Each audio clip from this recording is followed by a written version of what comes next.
live from Budrum in Australia. Now, last week's show, I was in the kitchen and I made rangdang beef and vegetable curry out of book 7. And I had some great feedback. I think a lot of people were cooking the rangdang over the week because sometimes it's nice to have something a little bit different from chops and veggies. And so I'm really glad that people were experimenting this week and trying something new. Now, we had 3 winners from last week, and these 3 fabulous women were so excited. I can't begin to tell you how thrilled they were. Michaela Locke, congratulations. Heather Barker and the gorgeous Melina Bell. You guys, in the mail is your chopping board, so they're very excited about that.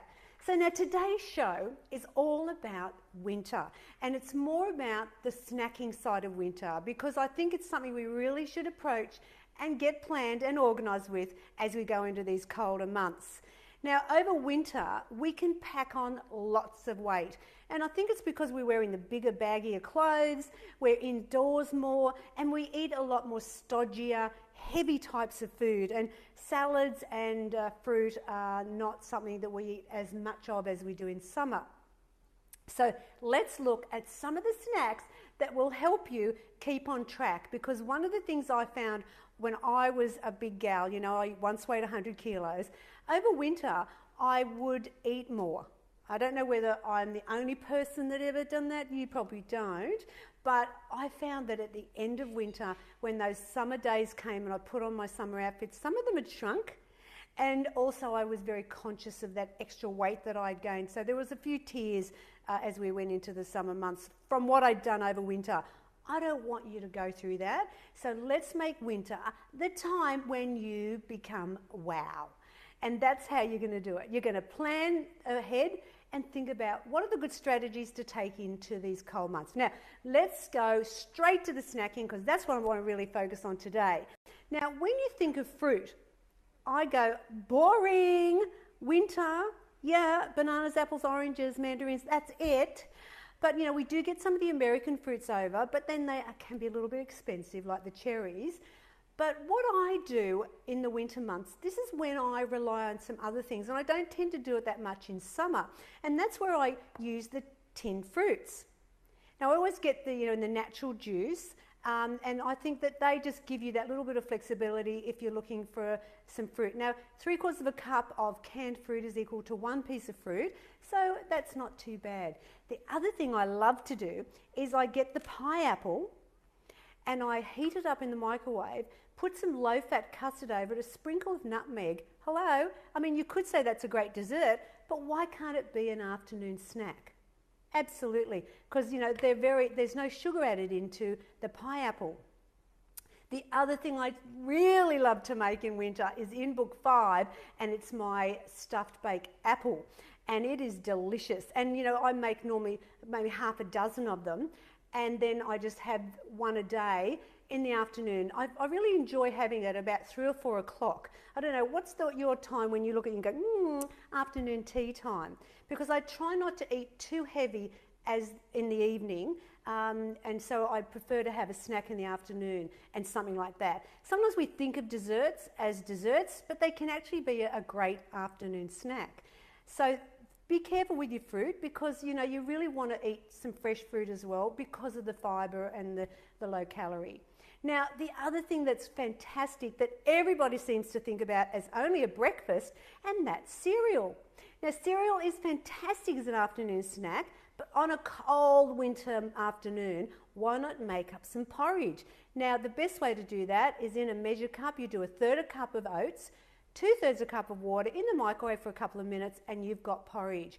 Now, what I often do when I'm making it like that is I throw in some sultanas, probably just a tablespoon, and that's where I get my sweetness because I don't want to put honey or sugar on it. And or some sliced banana once it's cooked is really nice, but I always use skim milk to go with the porridge. Or one of my old favourites, it takes me back to my grandmother, I think of her when I have this, is the Wheat Bix with the warm milk. Once again, having a little bit of sliced banana or something on it will give you that natural sweetness. And remember, fantastic as a snack. Now, some other ones that, look, they don't offer you a lot of fibre and nutrition, but, crumpet, the English muffins, they're not bad as a snack as well. But with the crumpets, don't always think of them as jam and honey and golden syrup. They're fantastic with a spread of peanut butter, and I think that's a healthier option than just the sugar jam. The other thing that I love is Vegemite and then putting a slice of Bega Super Slim on the top and putting it under the grill.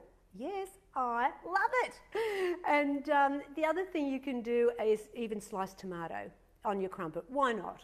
Because it's a savoury thing. It's not actually sweet, the crumpet. It's only sweet because you add sugar stuff to it. The other one that's very popular is the fruit toast. Now, there's not a lot of nutrition in it, but with a cup of tea in the afternoon or even mid-morning as a snack, that it just tends to be really, I think, one slice. Maybe two is more like a lunch, you know what I mean? You have 2 slices of bread for lunch. So remember, we're snacking, and one of the keys that I want to stress to you is making sure you're looking at your portions and serves over winter. Now, interesting enough, that cafe bread, or the fruit bread, it's about this thick, and I actually checked on the calories and the fat in one of those, and they're about 65 grams a slice and 2.9 grams of fat and 233 calories. And that's before you're putting any butter or margarine on it. So one of these slices is 1.8 grams of fat and only 114 calories. So that's a little bit better of an option. So, small is better when it comes to bread. Now, I'm going to give you a couple of tips that I loved when I was losing weight. I still do it, and I was telling Diane about it this morning, and she goes, "Really? You do that?" And I go, "Yes." And that's the good old Ryvitas, the rice thins or Cruskets. Now, what I do with them as an afternoon snack is I'll put on some cheese and tomato. Maybe sometimes I spread a little bit of avocado on the bottom under the grill. And they are fantastic because I try to not eat a lot of wheat. So these are great alternatives for people like me. The thing is, with these type of crisp breads, it's best to cover the top of them because they can burn quite easily. And I remember doing Cruskets one time, and when I lifted it out, there was flames everywhere because I had left it too long. So just be conscious of that. But they're a great little afternoon snack as well and quite healthy for you. Cup of soups. They're always great on a cold day. If you've had a light lunch and you're feeling a bit hungry before dinner, in the afternoon, that's a great snack. Or even in the morning, mid-morning, if you need something savoury, the cup of soups are quick and easy, and they're great to take to work as well, so you can just do them straight away. But talking about soup, I'm sorry, stop it right now, but if you have got book 1, you should be making the minestrone soup or the pumpkin soup in book 1. Now, I've got 100 soup recipes, well, not 100, but I've got a lot. So soups are great, but I really think that they're mainly as a lunch or a light dinner. But the minestrone and the pumpkin can be a snack for you, absolutely, because the minestrone has got 91 calories for a serve, and the pumpkin is only 38 calories. Yeah. So you could make that minestrone soup and have it any time during the day you like, in the morning, in the afternoon, like whenever you're really hungry. Way better than grabbing something that's not going to fit into your healthy program. So this is the thing you need to do, is you need to plan ahead and have things in the fridge, in the pantry, that will support you along the way. The other thing in the cookbooks, of course, is you've got the baking goods. Muffins, slices, cakes, loaves. You can make all these things, have a bake day, cut them or put them into portion serves and cling wrap them in the freezer. Now, if you can't control it and you think, "Oh no, well, that won't work for me," well then that's fine, don't do it. But I found it really worked for me, and I allowed myself one thing out of there each day. And so it gave me that relaxation of saying, I'm not deprived. I budgeted it in because in the bottom of the recipes you've got all the nutritional information, so you can count your calories and your fat and everything like that. So why not, have something on hand to have with a cuppa? Because I think we do actually drink a lot more tea and coffee over the winter months. So you're drinking a lot more caffeine, and there's a lot of tannin in tea. So I would be encouraging you to explore the beautiful herbal teas that are out. The chamomiles, the peppermint, the lemongrass. There's so many beautiful ones that really count as your water, which is even better because, you know, sometimes it's hard to get that water in on the cold months.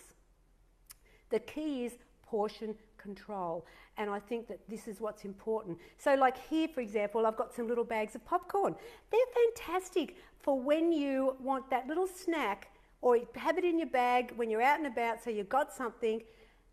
I like it. Why? Because it's in controlled portioning. If you're going to buy a big bag of popcorn or whatever, if you're going to, you know, pop up the microwave ones, it's very easy to eat way more. And I like these because they are going to tell you at the end, that's enough, and it's quick and easy to eat. So that's a couple of little snack ideas for you. But one that I love, and I've been doing it a bit lately because it's got a bit cold here on the Sunshine Coast. I know if you're in Canberra or Melbourne, you're laughing at me, but I think it's cold, is having a hot chocolate. Yeah, who doesn't love a hot chocolate drink?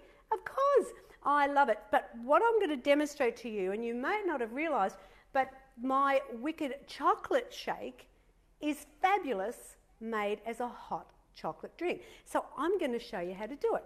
So here's your sachet. So tear it open. So we've got the sachet. Now I'm going to pour some water in first. Now watch how I do it, and it'll work for you at home.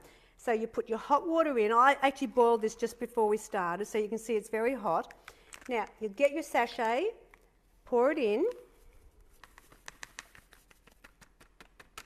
Fabulous. Now get your little whisk, which you can get at any of the little cheap shops, and just mix it up together. Oh my gosh, you should smell. This smells just, you know how when you want that chocolatey hot drink. It's fabulous. And now just finish it off. You remember it's 250 mils of cold water normally, but in this you'll do 250 of the boiled milk, water. You don't need to add milk to it. It's got a milk base to it, so it's a cheaper drink for you like that. But what I love about this is you know that it's got that beautiful, sweet, chocolatey, gorgeous flavour and smell, but it's more than just a hot chocolate drink like the others.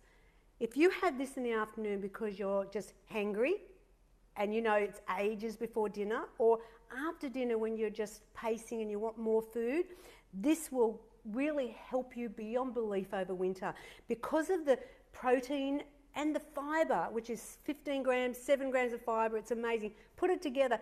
This will actually make you feel really full.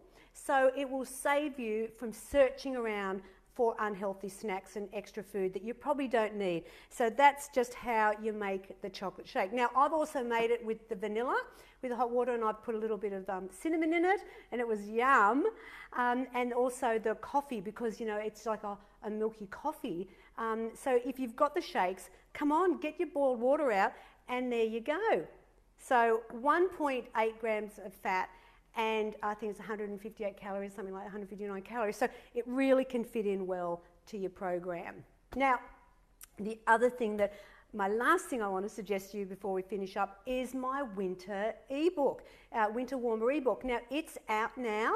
It's on the website, and it has all the tips you need for winter. If you like the tips from today, there's so much more in there. You've also got some recipes, and stop it right now, get excited people, but there's a 14-day weight loss menu plan included in the ebook. Now, it's a downloadable product. It's not one that you hold in your hand, and you can order online and just downloads onto your computer or your phone. So how easy is that? And if you really are serious about getting through winter and getting that body ready for that bikini, then these tips are going to help you.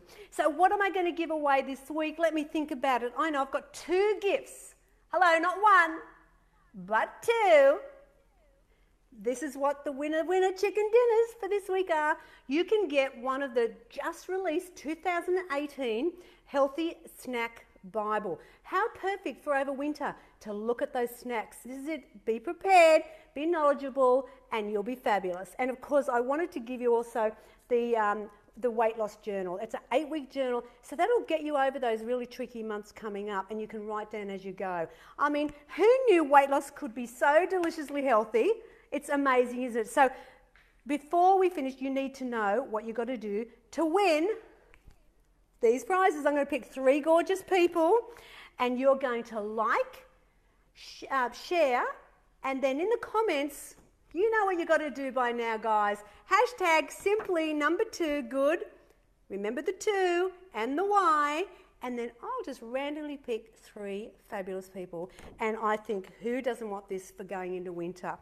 So if you want any more tips or recipes, you know, go to the website. There's lots of stuff there, and please, we will put the link for the ebook in the comments for you. Diane, you're going to do that in a little while for us, are you? Oh, she's fabulous, isn't she? And next week's show, I'm really excited about next week, because I'm going to make you, I'm going to go in the kitchen again, because you know I love my kitchen, but I'm going to make you the quickest, easiest recipe. And if you haven't made it already, what's wrong with you? It's out of book 1, and it's my chicken in a hurry. So if you just say, I haven't got time to cook, well, next week, watch and learn, because it is the easiest, simplest recipe ever. Look, thanks for joining me today. I hope you've enjoyed those tips. And just remember, winter is a time to be wow. Take care. See you next time. Bye now.